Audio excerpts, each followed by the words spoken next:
Since the very day he was inaugurated, President Donald Trump's rapid implementation of his agenda has been astounding, from domestic, social issues to global affairs and the economy. His press secretary, Caroline Levitt, has summed it up in a social media post that she called the MAGA Minute. Take a look. On immigration, illegal migrant encounters between the ports of entry are down nearly 87%. On the economy, President Trump laid out a plan to establish a sovereign wealth fund to better invest the more than $5 trillion in assets held by the United States.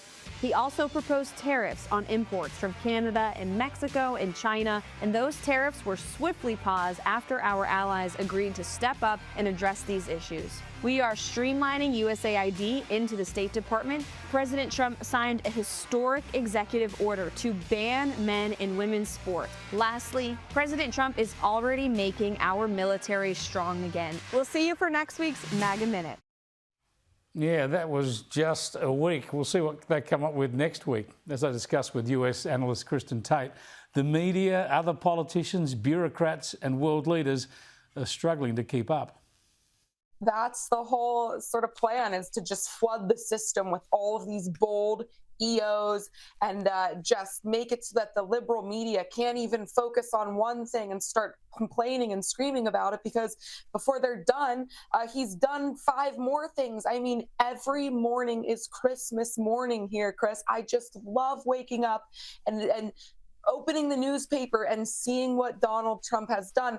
I mean, so many of the things that have gotten done in just 3 weeks, if a president had just done one of these things, it would be huge. I mean, banning men from women's sports, that's been a huge issue in this country. Our military recruitment is now at a 15-year high because he's already starting to make the military strong again. On the border, I mean, down where I used to live, there's a sector called the Del Rio sector where under Biden, we were seeing about 4,000 migrants come through just that sector per day. Now that's down to about 60 per day. I mean, it's just winning, winning, winning. So now we need to actually put a lot of these EOs into law so that many of these mandates will last beyond the Trump administration. But man, I just love what I'm seeing so far.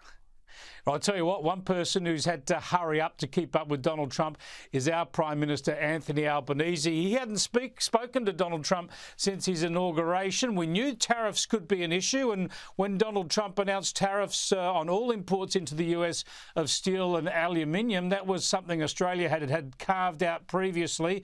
We need it carved out again, and our Prime Minister was on the phone to the President this morning, our time. Here's what he said afterwards.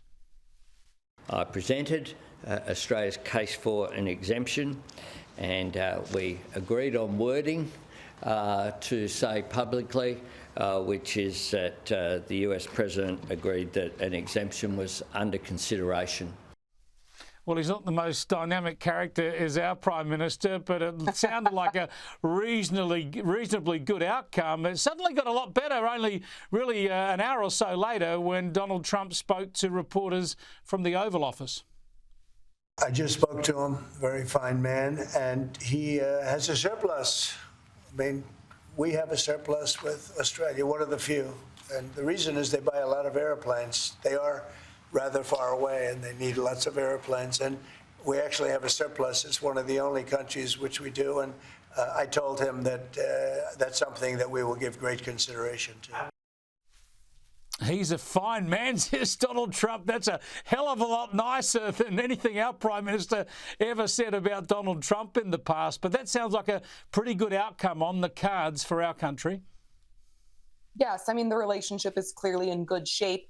And remember, Australia had an exemption from such tariffs during Trump's first term. But, you know, the idea with these tariffs very generally is just to protect U.S. manufacturers from unfair competition. It's also a national security threat, right? Like, our national security was threatened by this global oversupply of steel, and Trump is trying to take actions to protect America's national security. But it sounds like an exemption is going to happen, and you know, the United States does have a trade surplus with Australia. Yeah, that is good news and a sensible move out of the White House yet again. Now, on the program last night, I was lamenting the macabre displays we're seeing in the Middle East thanks to Hamas, their treatment of hostages, their drawing out of the ceasefire process. And I noted then that surely this ceasefire can't last through this terrible procession. So it wasn't surprising, although it was encouraging, to see Donald Trump say this today.